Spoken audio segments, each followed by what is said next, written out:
members. My name is Mitchell Sneddon, and today I am joined by Monash IVF CEO and Managing Director, James Thiedeman. James, thanks for joining us. Great to be here, Mitchell. Okay, now James, let's get straight into it. And for those who are unfamiliar with Monash IVF, can you give us the 1 minute kind of elevator pitch about the business? Sure. So Mitchell, Monash IVF Group is an organisation of great heritage, maybe pedigree if I could put it that way.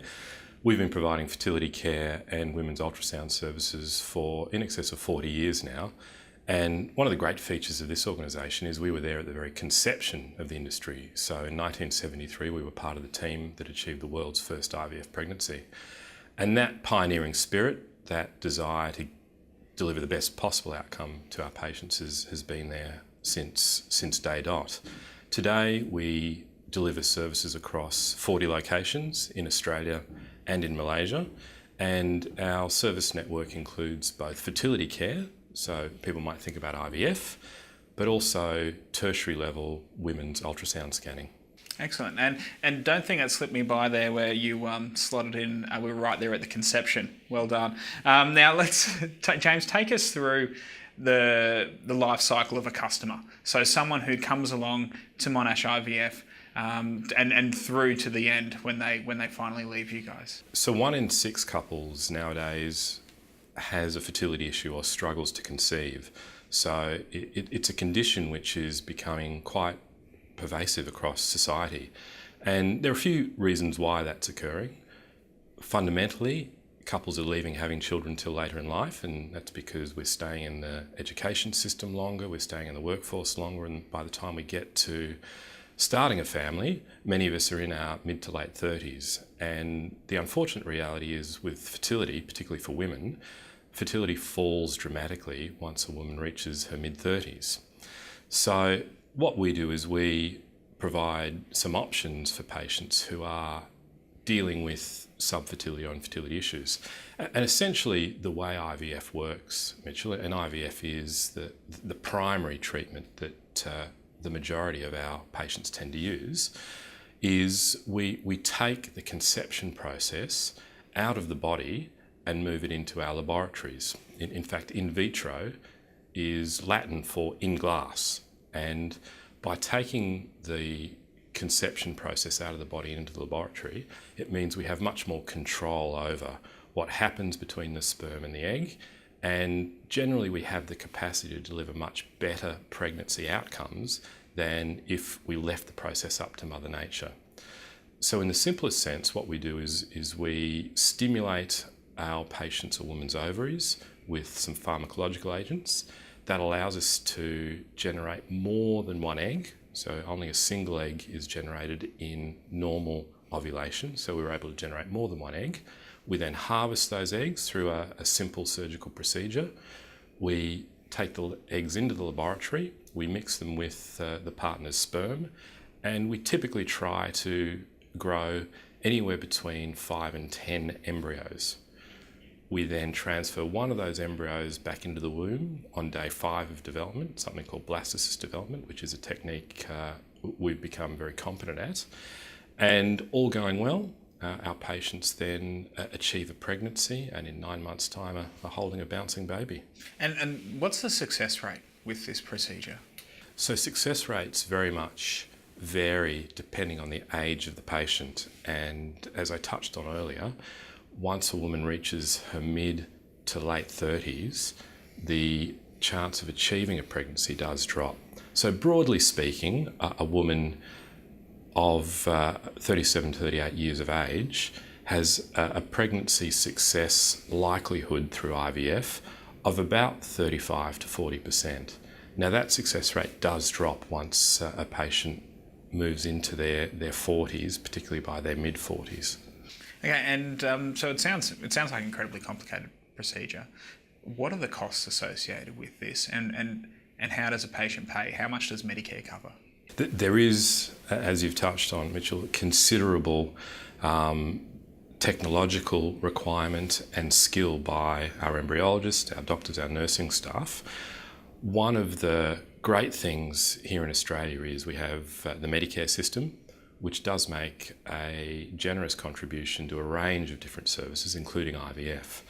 So with IVF services, Medicare contributes about 70% of the cost of going through an IVF cycle. So what that means in dollar terms is the cost for a patient out of pocket for a single stimulated IVF cycle is about $3,500 to $4,000. And is that's in your high end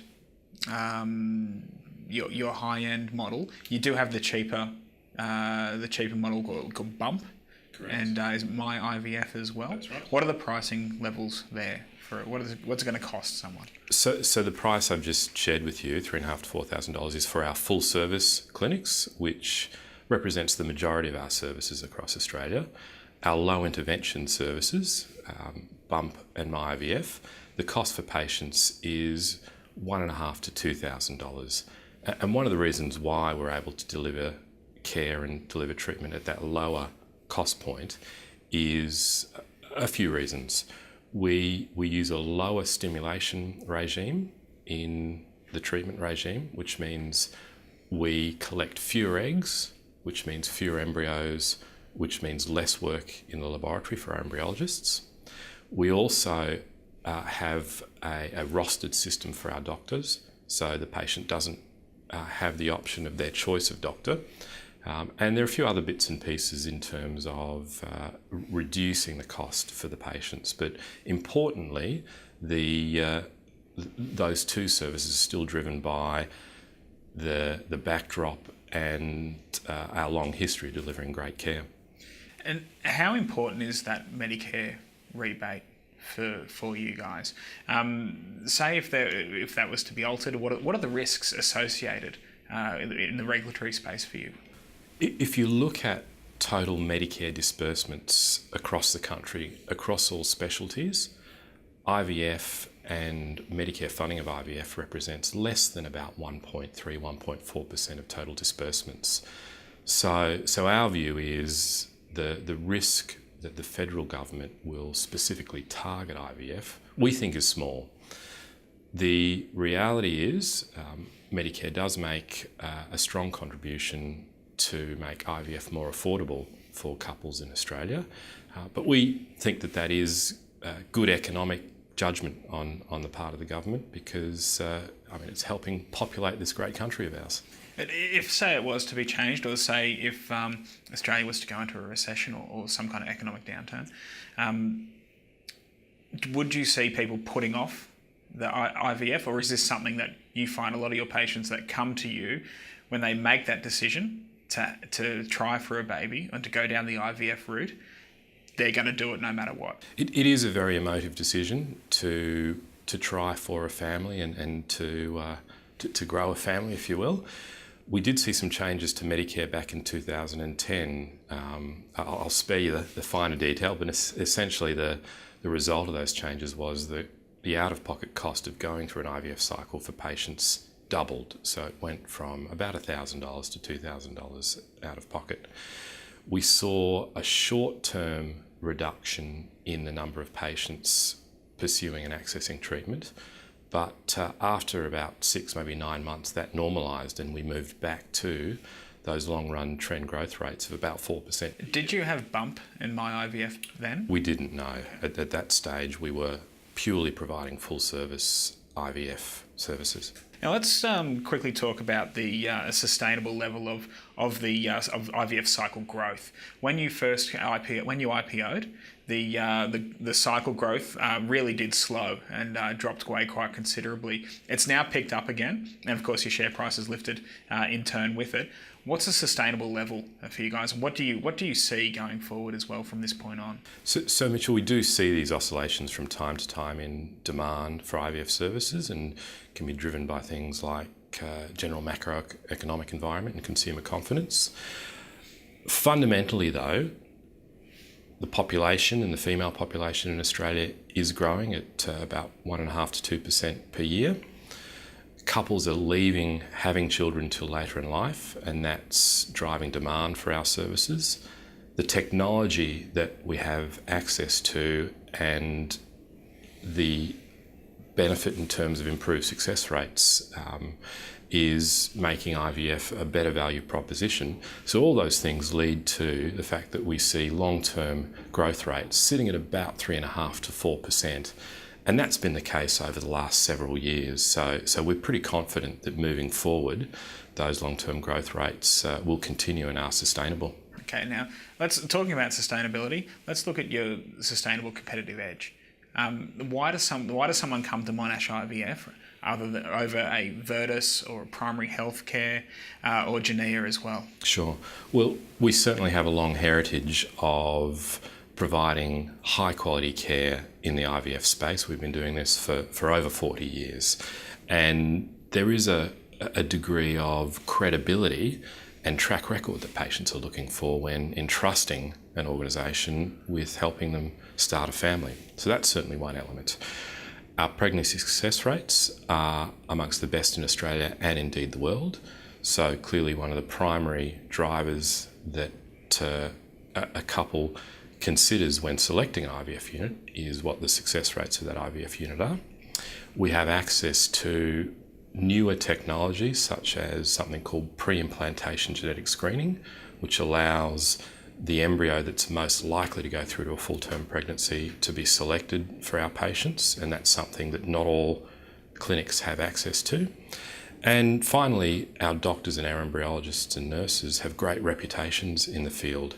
So all of those things lead to us, we believe, being the clinic of choice when patients are looking to select someone to assist them with starting a family.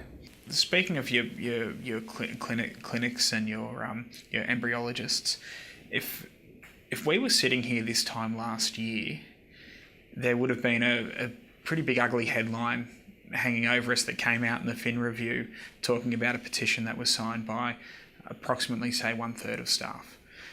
Can you just shed some light on right now where we're sitting with the internal kind of culture of the business and that? Because that's something that I guess a lot of people at home who have read and followed the Monash story would be in the back of their mind. Yeah, so there's always a bit of hyperbole when the media grab hold of issues.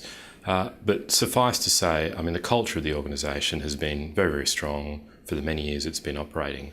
From time to time, our doctors and our scientific staff take the opportunity to provide feedback to the management team and to the board on issues that they think are working well within the organisation and issues where they think there's further attention required. And what we saw a year ago was some feedback which was provided to the management team about how we might look to improve services and improve communication within the organisation.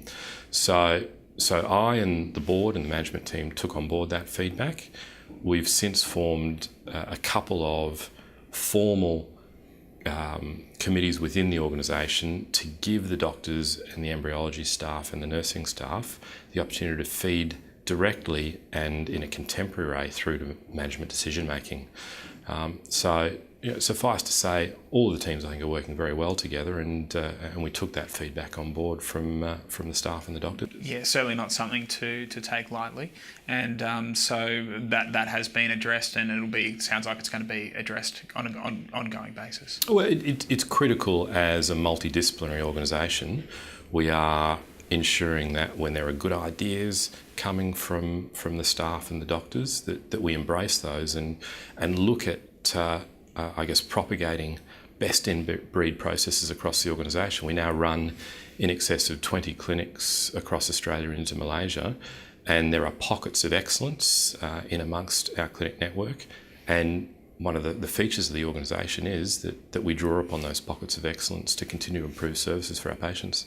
Talking about improving services and Malaysia as well, what we try to think about here is not exactly the next 12 months. We don't really care about the next 12-month price target. We want to think about what businesses are going to look like and going to be doing in, say, 5 years' time. In your view, where do you see Monash IVF in 5 years? But more importantly, what are your hurdles to actually achieving that? What could stop you from reaching those goals? So today we provide 1 in 4 IVF cycles undertaken here in Australia. In some markets, we have considerable market share. So realistically, our opportunities to grow in Australia are there. However, if we look beyond Australian shores, there are some really interesting opportunities overseas. And certainly our experience in Malaysia has demonstrated to us that we have the capability to take our IP, to take our service delivery model into a different jurisdiction. And growth rates in our Malaysian clinic have been double digit over the last 3 or so years. So we see some further opportunities to grow our services into Southeast Asia and into the broader ASEAN region. China's an interesting market at the moment, particularly given the relaxation of the single child policy. And there's a market there of, in excess of 1.4 billion people. How difficult is that to break into, though, the Chinese market? Look, we'll be measured in how and when we take an entry into the China market. There are some regulatory hurdles that we need to be mindful of, but certainly if you look at the reputation and credibility a provider like Monash IVF Group has, it has great resonance in that marketplace. We've also recently grown our services into a number of adjacent areas. So in June 2015, we acquired a group called Sydney Ultrasound for Women, which allowed us to broaden our footprint of ultrasound services to another 11 practices. And there are some very nice synergies between the IVF business and the ultrasound business, and which we'll continue to look at where there are other adjacencies that make sense and we can leverage off our reputation, our expertise and our doctor model. And so basically, looking forward, your growth aspects are definitely offshore. So and throughout Asia, that's predominantly. How much more room do you have to expand in Australia? So there are still some markets in Australia that we don't have a strong presence. New South Wales is an example. We've got a fledgling operation in New South Wales and about 8% market share. So we have capacity to grow further in New South Wales, which is our most populous state, through both organic growth and through acquisition. We also don't have a presence in Western Australia, so Western Australia is an interesting market. And in terms of adjacent services, our ultrasound services, our footprint currently exists in Victoria and New South Wales, but not beyond those states, so there's some opportunities there. So certainly still some opportunities to grow in Australia, but we'll also leverage off our reputation and our track record as we look to grow into other parts of the world. Excellent. James, thanks for joining us. And members, thank you for joining us, and we'll catch you next time.